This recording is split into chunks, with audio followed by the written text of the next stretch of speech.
Your smart remote makes navigating around your TV a breeze. Let's start by checking out Smart Hub. For access to your favorite streaming services and your TV's settings and sources, press the Smart Home button. Now, right in the center of the remote is the directional pad. Use this to navigate your TV's menus and to make selections. In the center is the Select button.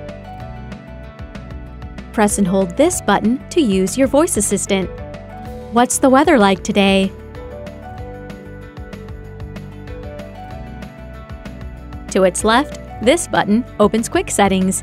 If you press it a second time, it opens up the virtual number pad so you can easily enter a channel number, PIN, or zip code. If you press it a third time, it opens your colored buttons window.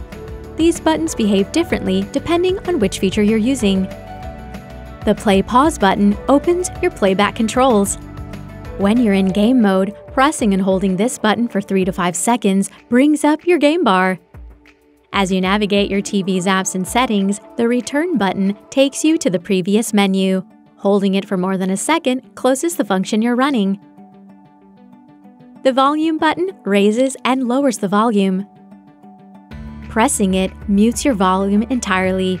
Pressing and holding the button opens your accessibility shortcuts. Here, you can enable captions and other options. The Channel button allows you to navigate your TV's programming one channel at a time. Pressing the button opens your channel guide. Using the Channel button on your guide changes the page for faster scrolling. And lastly, you can use the preset buttons to quickly launch streaming apps like Netflix, Disney, Prime Video, and Samsung TV Plus. You're all set to start exploring your new Samsung TV.